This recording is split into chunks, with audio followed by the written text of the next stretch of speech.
Brought to you by Hulu. Time to have great original shows and movies. Time to have Hulu. Hey guys, happy Hump Day SJU. I'm Eric. I got Kim and Danielle here. We're going to talk about Christopher Nolan, who he's back and he's getting a lot of things he wants. We're going to talk about our favorite movies based off TV shows and try to catch up on some news.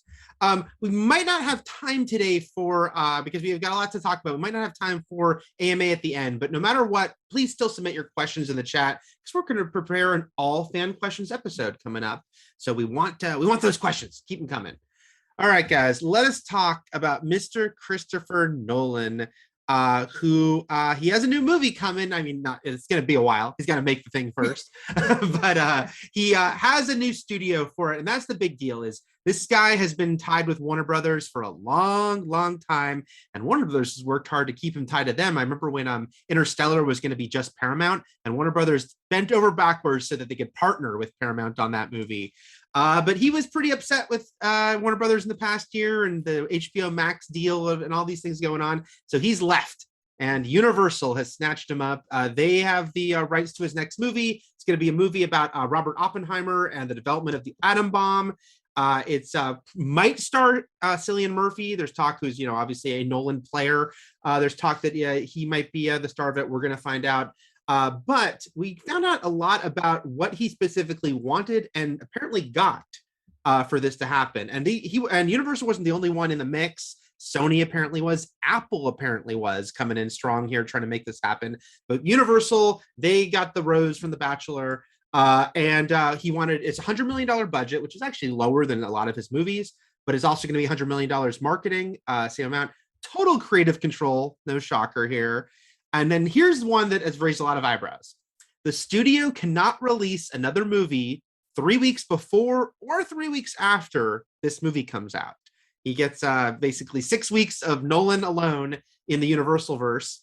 And another big one, 100 days, maybe even a little more in theaters only before it would move to digital or streaming.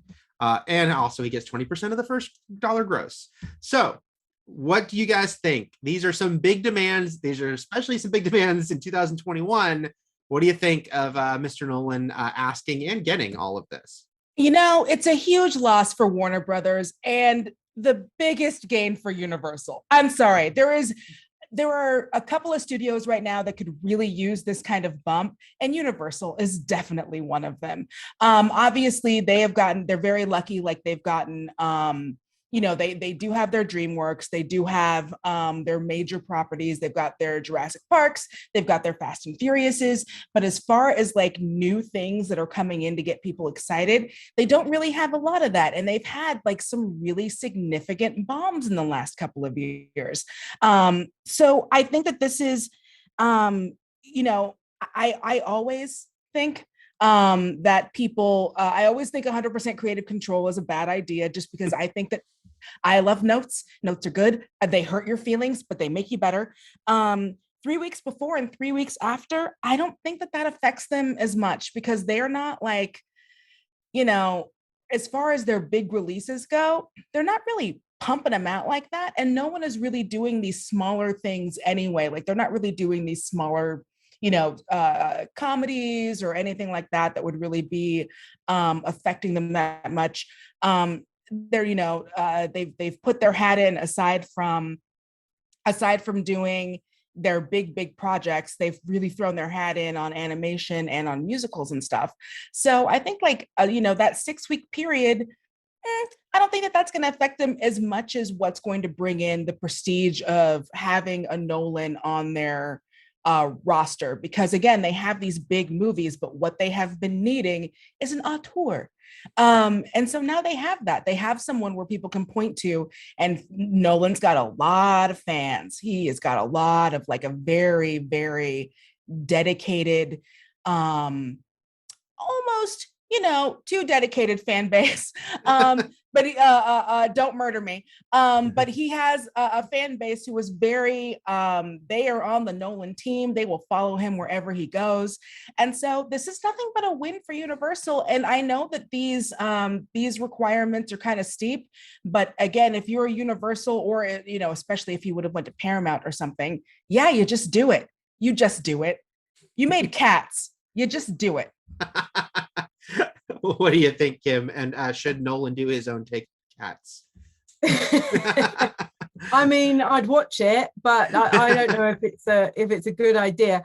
I think, first of all, I think, it's a combination of his hurt feelings over the way he was not consulted in their decision to release simultaneously on HBO Max, and also the fact that he got his way with releasing Tenet in theaters, and yet Warner Brothers were proved right in that it didn't perform. I think he thought it was going to be the movie to rejuvenate cinema at that time, and it was disappointing. So I think there's a little bit of humiliation involved here as well in his decision to leave. But I think for him, with this list of demands, he's basically gone in with a dream, a wish list of things, and they've just gone, yeah, all right then. And I think good for him. Like Danielle said, he's an auteur, and there are very few people like him operating on the scale that he does in Hollywood.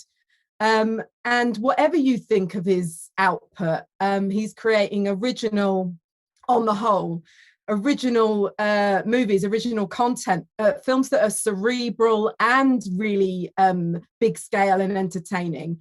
And like Danielle said, that it is a win for Universal, however much they have to bow to his demands.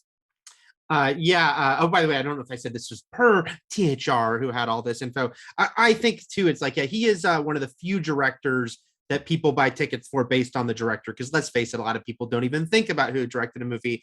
But I mean, I was looking at box office, I'm like, even Tenet, which, lost money because of how much it cost and whatnot, but even the fact that Tenet, in the middle of the pandemic with no vaccine, made almost $400 million is pretty damn impressive. And I think a testament to him still having that power. And Dunkirk made like $550 million with like no stars you could put on the poster, Tom Hardy in a mask, because that's what he's all about. So yeah, I think he definitely brings something. And like you were saying, Danielle, like his fan base is a very intense, loyal one, sometimes to a little bit funny degrees. I mean, I remember when Interstellar came out and it was instantly in IMDb's like top 15 movies ever. And I'm like, really, guys? Really? But they sure love them some Nolan. The only thing about the 3 weeks before and 3 weeks after that seems a little weird to me, and maybe he might bend on that if they went to him and very nicely asked, because it's like, if it's something that has no crossover, is like a totally different kind of movie. If it was like a $5 million Blumhouse movie or an Illumination animated movie, open in 2 weeks before or after, who knows, maybe he'd agree. But I think he probably just gets this blanket agreement and then they can ask him nicely later. But I think that makes sense. In the year 2021, guys, what do you think? Like, are there many other filmmakers that could even ask for this at this point? And who would they be that still have this sort of, power in the industry? I mean, obviously, I would say Steven Spielberg. Yeah. Probably Quentin Tarantino is my other major pick there too. But maybe I was thinking hard about this and trying to think about auteurs in particular. Maybe the Coen brothers, maybe David Lynch, and maybe Spike Lee as well. Those are really good picks. I think as far as like people, if we're thinking about people who are ready to jump ship and do something else, I mean, let's be real. If the Russos suddenly decided that they wanted to go do something else, load up the money train and start like laying down those dollars. And Peele, I was just going to say that. Thank you, Ryan. I think if Peele decided that he was ready to really start, like, they're already like opening up wallets for him. But if he decided that he wanted to start doing like a bigger budget thing, I think people would let him do it. And I think they would let him have creative control. But again, there aren't very many people who can have this. And Ava DuVernay, I think even with some of the missteps that have happened or some of the movies that haven't worked so well, I think that she would still be able to punch her ticket anywhere she wanted to if she was to make a choice like this, where she just says to a studio, like, I'm going to do this and you're going to give me the stuff. And it's like, yeah, people are going to show up. I'm sorry, Ava DuVernay makes something. Black folks show up. We just do. And you got to get their production company too, because that's the thing with Peele is you get Monkey Paw, or with Abrams, you get the Abrams one that I can't think of as I'm speaking. Bad Robot. Bad Robot. Yeah. So like you have to, it's like either you have to be Tarantino or you have to be like, you're not just getting me, you're getting like 10 other directors that I'm helping my way up, like you get Peele, you get DaCosta, at first or whatever, something that could be interesting, and I don't know, but if we ever got back to a day when we were doing mid-level comedies, if someone wanted to pick up Kevin Hart and get, I believe it's called Heartbeat Entertainment, that would be like a good get for them. Or Happy Madison obviously is a huge success for Netflix already, but same context. Sandler is the only comedy version of this, I think. Yeah, and I think there's certain people have like a cap. Like I agree on the Coens, but I think that it would be within a certain budget cap. Kind of like a funny analogy to make, but almost like the way Woody Allen used to be able to get a movie every year because it was always like, well, he'll make it within a certain budget and he'll bring all these actors with him. But yeah, Tarantino, I definitely agree with. In fact, I don't know if you saw in the article about this, they said that Sony, who came very close to making this deal, kind of pointed out Tarantino, because they got him after he needed a new home after the Weinsteins went away, and with Once Upon a Time in Hollywood, they kind of gave him everything he wanted. So yeah, I definitely think that some of these those guys you mentioned. One other one would have to be, to me, Cameron, simply because the dude's only directed 2 movies since 1997 that they were both the biggest movies ever. So yeah, he kind of gets that blank check, and I think if he ever wanted to make a deal with a new studio, that they would. If you want to make 18 avatars, right. You want to go underwater. Yeah, what is your ocean budget? Exactly.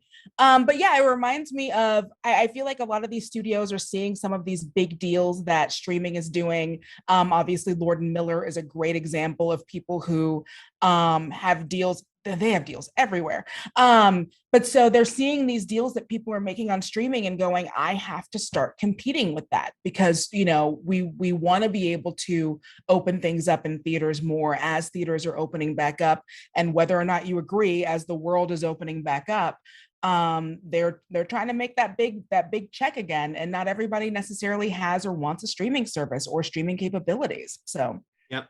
And as there's some mention in our own chat here that we're having with Ryan and Mikołaj, that it's like if it had ended up at Sony, that means it's streaming home ultimately would have been Netflix, but now it'll be Peacock. So again, for NBC Universal in their entirety, they see, okay, we get Nolan and we get his new movie theatrical, and then 100 days later we can put it on Peacock. So it's good for the brand, guys. That's what they're all about. All right, guys, thank you so much for watching. Subscribe to our channel for videos every weekday. Hit that like, hit that bell for us. Let's go on to segment 2, and we're going to talk about the best movies based off of TV shows. This episode is brought to you by Hulu, and on a recent episode, we discussed our favorite TV shows that were based off movies, like Buffy, Friday Night Lights, What We Do in the Shadows. We're going to flip it around here, and the 3 of us are all going to pick a couple of our favorites here. So let's start off, Danielle, with you. What is one of your very favorite movies that was based on a TV show? Well, so I'm going to start with, I know that I'm doing this in opposite order than what we have, but I want to start with Beavis and Butthead Do America, which is one of my favorite movies. I have such a connection to Beavis and Butthead. So this leads into a story. So me and my sister were so addicted to Beavis and Butthead when we were younger that we used to do the voices to each other. And so our nicknames for each other are either Beavis or Wuss. Like those are because we couldn't get away with Butthead because my mom didn't like it. So like even in my phone, my sister's nickname is Wuss and she will call me Beavis. And for forever, my niece used to call me Auntie Beavis because she couldn't pronounce Danielle because it's a complicated name. And so this is obviously like, even if you think it's a long episode of a TV show, which it kind of is, taking them on the road is obviously something different. And then they have that really great roller coaster of love sequence, but it does feel more like a long episode of a TV show. It's always going to have that nostalgia kick for me. And it's always just going to remind me of this TV show that I grew up with, that I loved, and that me and my sister bonded over, and like still reference stuff to that to this day, which is just shows the staying power of this property, and the fact that we're still like, those are still our nicknames, and those have still lasted over so many decades. So I would not feel complete if I did not mention Beavis and Butthead Do America. Yeah, Mike Judge is funny because his other movies like Office Space and Idiocracy were like bombs that then later became like cult things. But Beavis Butthead Do America was, a hit movie based off of a hit TV show, and easy to kind of forget about how damn funny it can be. So I haven't watched this movie in a while, but you're making me want to revisit it. Look at him kicking I still pull my shirt over my head and I am polio. I remember my dumb friends and I'm counting myself as one of the dumb friends, coming off a ride at Disneyland, and we all were doing that with our shirts because we thought it was very funny to do that. And a girl went, "Look at them," and then we thought that was very good. And I believe there's a sequel coming finally. I think there might be for Paramount Plus. I think they're, again, that's the new thing. So I think Beavis and Butthead are going to be returning from our friends in the streaming world, and I'm all for it. Kim, what is your first pick here for best movies based on TV shows? Well, one of mine was Beavis and Butthead, but I'm feeling that love, Danielle, but I am going to pick Borat. Cultural Learnings of America for Make Benefit Glorious Nation of Kazakhstan. So just to underline, I mean the original, but I also have love for the sequel. And so this started. I don't know how familiar you guys are with Borat's origins, because Sacha Baron Cohen originally developed the character for this TV show that nobody watched over here, called F2F, which was some youth chat show on a satellite TV channel that lasted less than a year. And he wasn't even called Borat to begin with. He was called Alexei Krickler. And then the character developed again for another show on BBC Two. And these were just like comedy sketches at the time.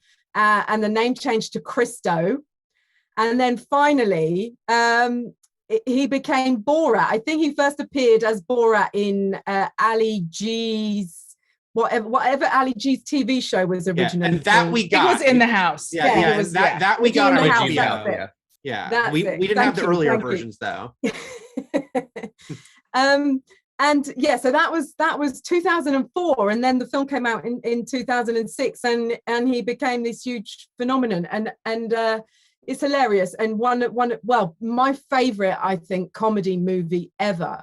I remember interviewing Morgan Freeman once and asking him what his favorite, I can't remember if it was comedy film or film, but he said Borat. This Amazing. So it's got Morgan Freeman's seal of approval. So that's all you need to know.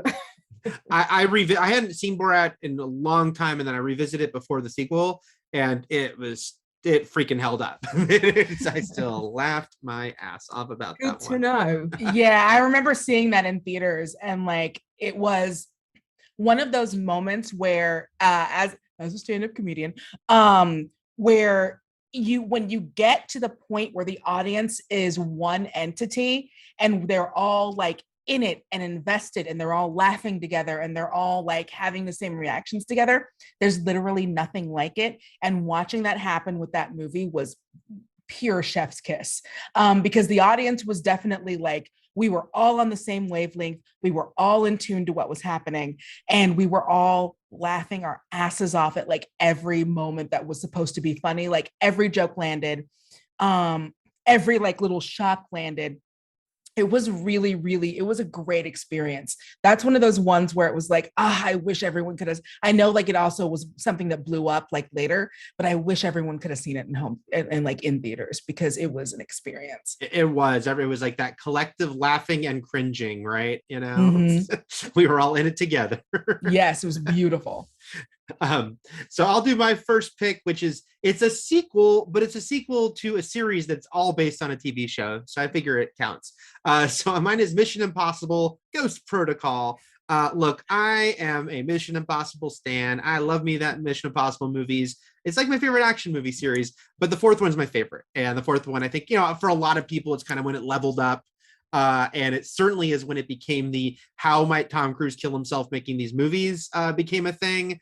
Because him doing that, that walk on that building, which, I've watched these movies a lot, but when you watch it, it's freaking insane. It's like the fact that this very famous movie star who is not didn't rise up as a trained fighter or stunt person is I'm going to be strapped to this insanely tall building. But the whole movie, I think, is a blast. It was Brad Bird's live action debut, who's obviously, a Pixar all-star with Ratatouille and The Incredibles and Iron Giant prior to Pixar. But what a great sort of transition here he made to live action, bringing, I'd say, a bit of a cartoonish sensibility, but not in an over-the-top way. Just the fact, like when they're moving that screen down the hallway and stuff, you can definitely see the animation influence. It's super fun movie. I think it just kind of brings everything together in this series. It's really clicked going forward.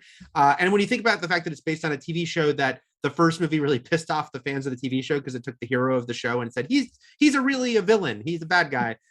They moved beyond that at this point. And now we can just enjoy, look, Tom running and Tom climbing and all those good things. So Ghost Protocol is my pick, despite the fact that I've only seen a few episodes of the original Mission Impossible show. That's there for me. The Burj Khalifa, isn't it, in the picture that it's hanging off? I remember going up there shortly after the film came out because he'd had an accident filming the stunt hanging off that building, and I saw a dent up there, and I was convinced that it was Tom Cruise's hip. If you watch the making of, it's really funny because they talk about how they kept asking to remove more windows, for the building's owners. So we need to take out 10 windows. What if we took out 15 windows? Well, if we took out 20 windows, it's more and more windows so he could swing and fly and they could film the sucker. That's the other thing, by the way, whenever he does these stunts, it's think about the poor cameraman who's out there with him, to film that stuff. Well, Tom wants to climb up the Statue of Liberty, so I guess we're all just going up this, or whatever the new thing is. He is going to die on set. I don't want that to happen. By the way, I don't want it to happen. I'm not putting that bad juju out there. I'm just saying, he pushes it. He pushes it. I love the Mission Impossible movies. Again, I think that they're just they're really fun to me, dumb fun spy films.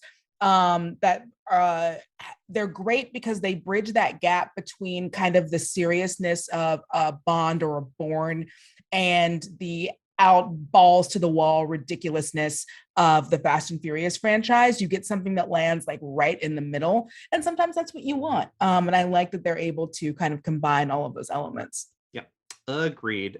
All right, Danielle, what is your second pick here? We're just going to do two here. My second pick for this is going to be Addams Family. I fell in love as a little goth girl when I was a little baby. I went through a lot of phases, y'all. I really this movie really spoke to me. I still have a Wednesday Addams dress, as I believe everyone I know does. Angelica Houston and Raul Julia have the most chemistry that you will see on screen from most people. You watch movies now and it's just they're slamming two action figures together and it's now kiss. But when you want to see some real on-screen chemistry, them as Gomez and Morticia are murdering the game. And then obviously you have Wednesday and you have Christopher Lloyd pulling in a great performance, but it feels especially because a lot of people, that's one of those IPs where at the time you only really knew about it from A Nick at Night or something like that. A lot of people weren't hankering for an Addams Family. And this was one of the first kind of in the realm of movies where they were let's take this old thing, or at least in the second era where they really started doing it. Let's take this old thing and see if we can make it something new and modern. And they did, and they made it really interesting. And the story is great. And it's so funny. It's hilarious. And obviously, just look at the aesthetic. And just you really you can't beat Raul Julia in any role. He gives everything he does 110%. Rest in peace, man. But just being able to see him and again, another tour de force go together and fall in love and all of those things. I love Addams Family. That's still Addams Family and Addams Family Values. Like Addams Family Values is my Thanksgiving movie. So those movies are like it for me. It's funny. I like the first one, and there's some great moments like the Sweeney Todd thing, and the casting is freaking amazing. I love Addams Family Values, which if we ever do like a best sequels better than the first movie thing would be on my list for it, which I think almost just kind of builds upon everything from that first one. But yeah, you look at that first one, especially like you said, the casting of Julia and Houston has that couple, and the fact that they are like legitimately like sexy while also being like macabre and perfect, you know. It's freaking awesome. And then Ricci just going for it. Just owned it. And yeah, speaking of family values, obviously then you get Joan Cusack, where someone actually realized that she's the hottest woman on the planet, like finally. Like not just Debbie? Funny. Yes, like not just funny, but also like she's a hottie von Hansel-lot because it runs in the family. It's great. So Kim, what's your other pick here? So my second pick is another comedy film, and I'm going for Wayne's World, which of course started life as a Saturday Night Live sketch. Oh, actually, like Borat, it had previous incarnations on other shows, but the movie Wayne's World is an adaptation of the Saturday Night Live sketch, or a spin-off, whatever you want to call it. And for me, I mean, this was a film that, you know, I've always loved movies my entire life. I was raised on movies from my earliest memories of watching movies. And that's not the case for all of my friends. But when this film came out, suddenly all of my friends loved it as much as I did. And it, you know, it bonded us, and we would quote it endlessly. We watched it endlessly. There are so many classic, hilarious moments throughout it. And I know you all know this film, so, you know, I'm not going to go into those, but I still can't hear Ballroom Blitz and not hear in my mind the Crucial Taunt version. Yeah, hard to say. Yeah. And so another thing is, this is still the highest grossing Saturday Night Live spin-off. I love that it's a comedy movie directed by a woman. I know you're all going to tell me a ton more now. And it's brilliant, and you know, she's directing men, and it's not necessarily about women, and that's great.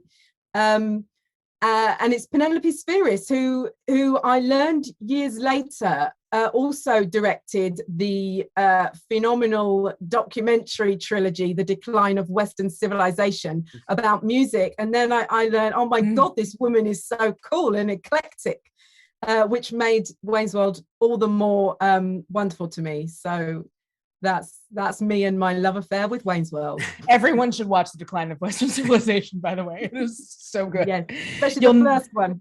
Yeah, you'll never fall in love with a parking lot, as much as like. Yeah, Wayne's World is so impressive to me because, first of all, it's hard to make a good movie out of this comedy sketch.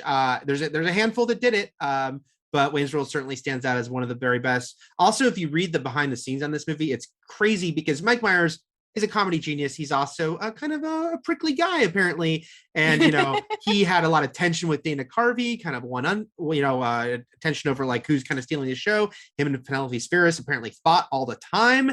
And it just goes to show you, I'm not saying that you need conflict to make good stuff. I'm just saying in this case, it did work. You know, everyone was arguing and fighting and trying to, you know, figure out what was going to work best. And it sounds like it was kind of hard to make it through this movie, but damn, they made a great, super funny classic comedy. Yeah, so, for real.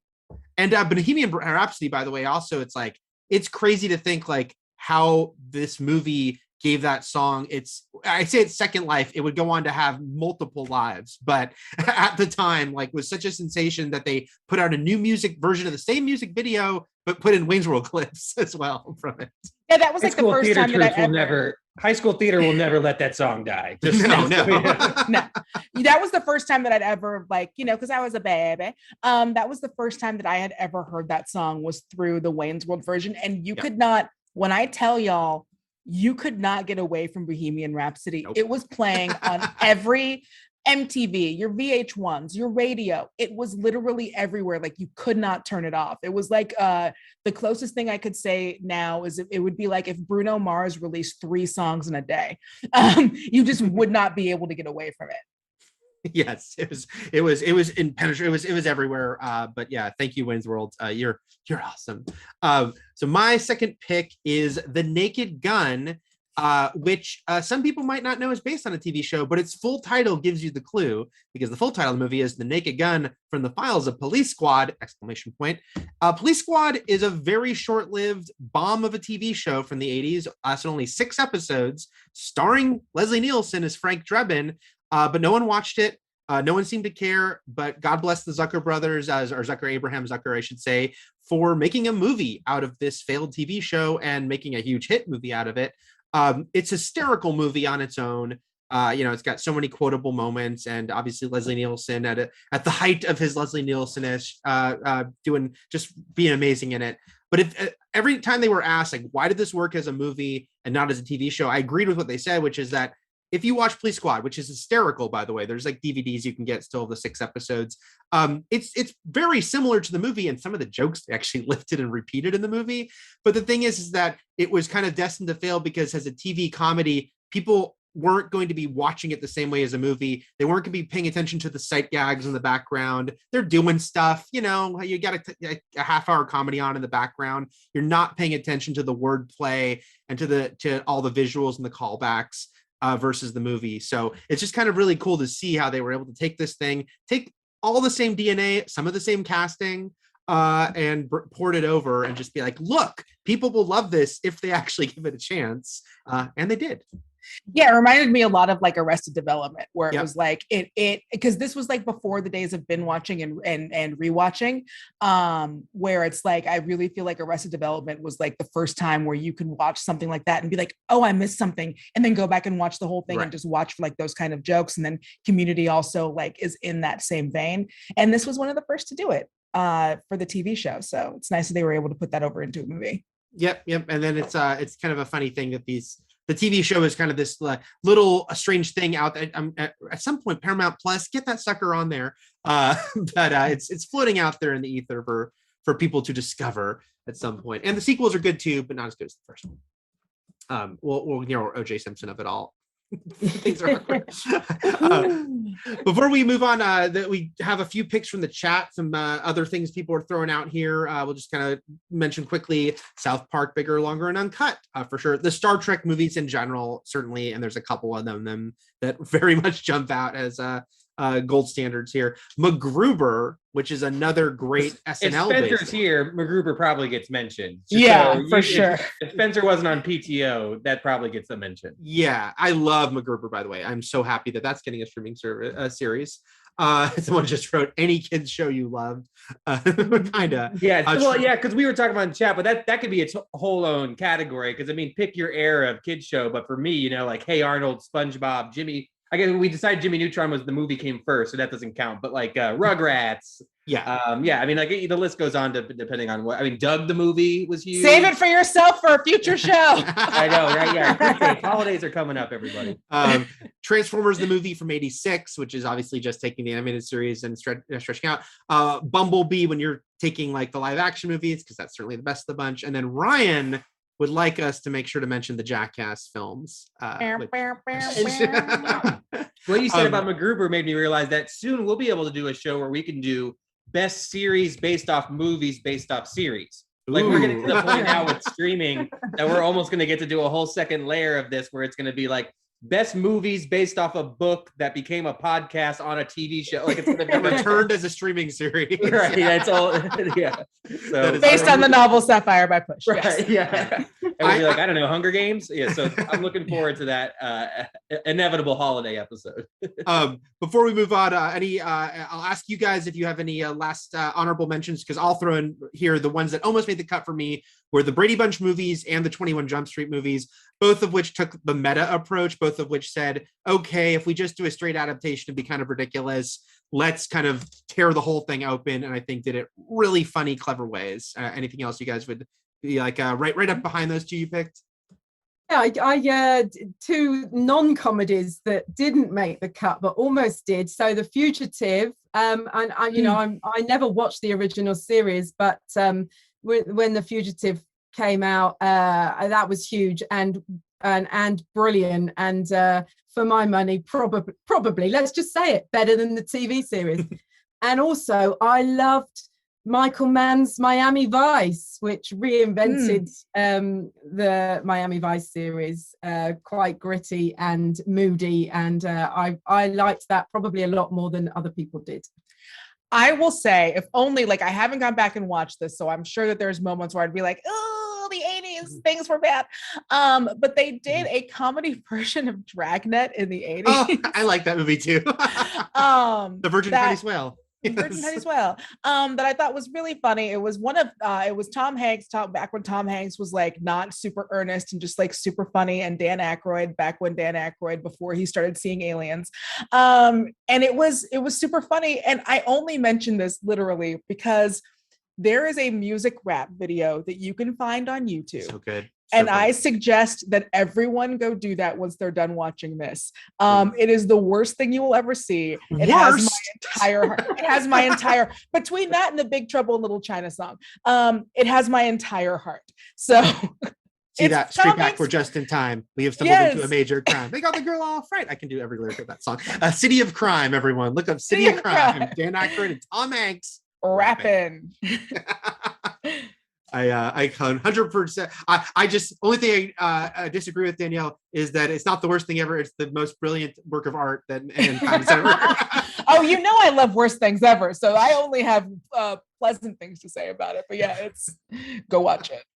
We're already running fairly long, so I'll just do one last news story here. We have a couple to choose from, and let's just talk about the fact that they are going to do that.